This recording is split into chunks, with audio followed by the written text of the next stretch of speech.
લગભગ 300થી 350 લેડીઝો જે અમારા સાથે કામ કરી રહી છે આજની તારીખમાં.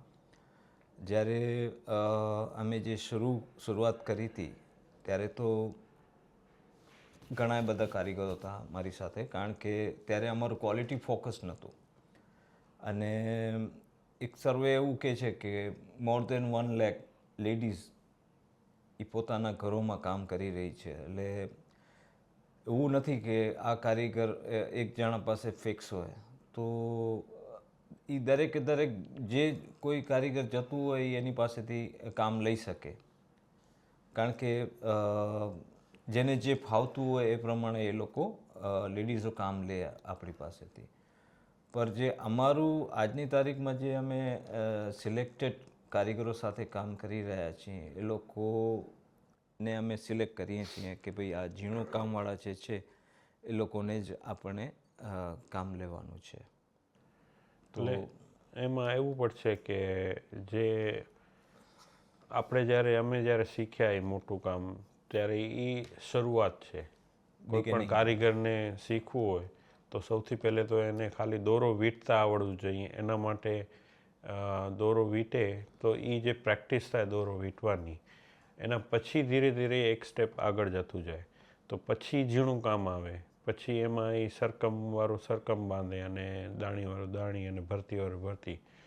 તો અમે એ શીખ્યા ને અમને જે એવું લાગ્યું, કારણ કે અમને જો ખ્યાલ ન હોય કે વસ્તુ કે આ બાંધણી આપણે જે કોને સારી કહેવી, જો આપણને જ નોલેજ ન હોય તો આપણે બીજા પાસેથી કામ પણ ન કરાવી શકીએ. તો એના માટે એ અમને એક બેનિફિટ રહ્યું કે અમે જ્યારે શીખ્યા તો અમને ખબર પડી કે હા, આ વસ્તુ જે છે એ સારી કહેવાય. અને જો કારીગર એટલે જ્યારે કામ શરૂ કર્યું ફાઇન કારીગરો સાથે, તો ત્યારે એમાં ઘણી એવી લેડીઝ હતી જેનું કામ અપ ટુ ધ માર્ક નહોતું, તો આપણે એને મૂકી નહોતા દેતા. તો જે આપણે એક એમાંથી જ અમે એક પર્સન લેડીઝને કે અપોઇન્ટ કરીએ અને એ લોકોને ટ્રેનિંગ આપે કે ભાઈ આનું કામ છે સારું, પણ હજી થોડુંક એને રિફાઇન કરવાની જરૂર છે. તો એ એમને શીખવાડતી. તો એવી રીતે જે બહેનો જોડાતી અમારી સાથે, તો એ બધું મતલબ એને પણ થોડીક ટ્રેનિંગ મળતી, એમનામાંથી જ કોઈ લેડી આપતી અને એ પછી અપ ટુ ધ માર્ક થઈ જાય. એટલે પછી આપણું જે રેગ્યુલર કામ હતો એ કરે. તો એવી રીતે પણ શરૂઆતમાં જે ફાઇન કામવાળી લેડીઝ બહુ ઓછી હતી. પછી ધીરે ધીરે એ આગળ મતલબ વધતી ગઈ. પછી એક ટાઈમ એવું આવ્યું કે જેમાં આપણને ઘણું બધું મતલબ ઓર્ડર હતા શરૂઆતમાં 2002-03માં ને. તો ત્યારે લેડીઝો થોડીક વધુ હતી. પછી આપણું જે કામ હતું એ કારણ કે એ ટાઈમે જે પીસો હતા એ બહુ નાના પીસો હતા અને ટાઈમ પણ ઓછું હતું. તો એના માટે આપણે ઘણી બધી બહેનોને આપ્યું હતું કામ. પછી જ્યારે આપણું બીજું જો કામ જે શરૂ થયું, જે દુપટ્ટા હોય કે સ્ટોલ હોય કે સાડી હોય કે આભા હોય, તો એના માટે પછી સિલેક્ટિવ કારીગરોને જ કામ આપતા. અને પછી જેમ મેં વાત કરી તો એવી રીતે એમને થોડીક ટ્રેનિંગ પણ આપતા. જ્યારે હું NIDમાં ગયો શીખવાડવા માટે સ્ટુડન્ટ્સને, ત્યારે મેં એક વસ્તુ એ નોટિસ કરી કે આપણું જે નોલેજ હોય છે જે બાંધણીનું, કારણ કે મેં જોયું હતું કે જે ટ્રેડિશનલી જે લોકો કામ કરે છે એ એક જ ફોર્મમાં અને એક જ જે લિમિટેડ ડિઝાઇન્સમાં ને એમાં જ કામ કરે છે, થોડું આગળ નથી વિચારતા. જ્યારે આ લોકોનું સાથે મારું ઇન્ટરેક્શન થયું ડિઝાઇનર સ્ટુડન્ટ્સો સાથે, ત્યારે મને થોડોક એવું થયું કે આમાં તો ઘણું બધું થઈ શકે છે. તો એ લોકો મને કહેતા કે આપણે આ બાંધણીમાં કરી શકીએ છીએ. ત્યારે હું એમને કહેતો કે આપણે કોશિશ કરી શકીએ છીએ, થઈ જાય તો વેલ, ન થાય તો કાંઈ વાંધો નથી. તો એ જે ઓપનનેસ હતી અમારી, તો એ લોકોને એ ગમી અને એ પછી અલગ અલગ ટ્રાયલો કરતા અને અલગ અલગ ડિઝાઇનો લઈ આવતા. અને તો એમાં અમને બહુ મજા આવતી. તો એ એક એપ્રોચ હતો, ખાલી ટ્રેડિશનલ નહીં પણ ઓલ્સો કન્ટેમ્પરરી પણ કરી શકીએ આપણે આમાં. અને એ વસ્તુને મતલબ અમને એવું લાગ્યું કે જે ડિઝાઇનરો છે જ્યારે પોતાની ડિઝાઇન લઈને આવે છે તો આપણું કામ છે કે એને કેવી રીતે બાંધણીમાં એને ટ્રાન્સલેટ થશે. તો એ વસ્તુ પણ એક ચેલેન્જ હતી અમારા માટે. તો આને ચેલેન્જો અમે એક્સેપ્ટ કરતા હતા એ ટાઈમે. તો એ અમને બહુ ગમતું. તો એના હિસાબે અમે જે પણ ડિઝાઇનર આવતો એમના માટે અમે કામ કરતા. અને એમને એમાંથી શીખવા મળતું. ખાલી અમે શીખાડતા નહીં, પણ ઘણું બધું શીખવા પણ મળતું. અને એ જ અમને આઈ થિંક અમારા આપણે કહી શકીએ કે એક જે જર્નીમાં બેનિફિટ રહ્યું. અમે 2002માં અમારો પહેલી વાર જે દોસા સાથે કામ કર્યું. અને આજે 2025 એટલે લગભગ ઓલમોસ્ટ 23 વર્ષ થયા અમે કામ કરીએ. અને દર વર્ષે કોઈક ને કોઈક એક ડિઝાઇનરનો અમારી ત્યાં પ્રોડક્શન ચાલતું હોય છે અને સેમ્પલિંગ પણ ચાલતું હોય છે. તો ઓલમોસ્ટ લગભગ વર્ષમાં 2-3 ડિઝાઇનર આવે અને એમનું કામ ચાલુ જ હોય છે. મેજર વર્ક્સમાં તો અમે એક તો રાહુલ મિશ્રા, પેરો, ઇન્જરી, 1111, પછી રો મેંગો, એમનું અત્યારે પણ ચાલુ છે.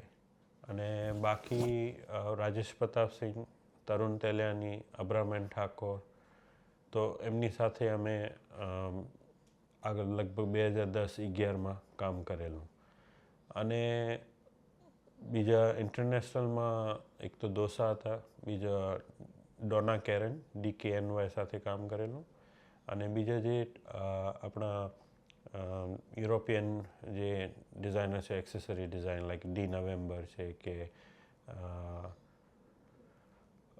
બાલાકાટા છે, તો એ પણ અલગ અલગ મતલબ ઇન્ડિવિજ્યુઅલ ડિઝાઇનર્સ પણ એમની સાથે પણ કામ ચાલતું રહ્યું છે અને અત્યારે પણ ચાલુ છે. 2006માં જ્યારે હું NIDમાં જ્યારે મને ઇન્વિટેશન આવ્યું 2001માં, ત્યારથી કરીને 2009 સુધી મેં વર્કશોપ લીધેલું ત્યાં. તો 2006માં રાહુલ મિશ્રા અને સમર ફિરદોસ એ 2 જણા ડિઝાઇનર હતા, જેણે પોતાનું કામ લેક્મે ફેશન વીકમાં દેખાડ્યું. અને એ એઝ એ ડિપ્લોમા પ્રોજેક્ટ પોતાનું કામ કર્યું જેન નેક્સ્ટમાં એ લોકોએ કર્યું હતું. અને એમાં એ લોકોએ સ્પેશિયલ એ કર્યું હતું કે બાંધણીનો જે ટેક્સચર હોય એ ટેક્સચરને રિટેન કરીને ગાર્મેન્ટ બનાવવું. તો એના માટે એ લોકોએ અહીંયા આવીને ટ્રાયલ એન્ડ એરર કર્યા હતા. અને પછી એ લોકોએ એમનો એક સોલ્યુશન કાઢ્યું હતું કે આપણે એને સ્ટિચ કરી નાખીએ જ્યાં બાંધણી બાંધી છે, તો એ એને ખસકવા નહીં દે, તો એ ટેક્સચર ઇવન સ્ટ્રેચ નહીં થાય તો એ ટેક્સચર રહેશે. તો એ જે એ લોકોએ જે ડિઝાઇન બનાવી હતી અને ગાર્મેન્ટ્સ બનાવ્યા હતા, ત્યારે આપણા કચ્છમાં એક બેન હતા યુકેથી આવેલા, એલિનેટ એડવર્ડ, અને એ VNA મ્યુઝિયમમાં રિસર્ચર તરીકે અને પોતાનું અહીંયા PhD કરતા. તો એ એમણે જોયું કામ. અને એ ટાઈમે 2007માં ત્યાં એક પ્રોગ્રામ થતો textile of India and VNA Victoria and Albert મ્યુઝિયમમાં.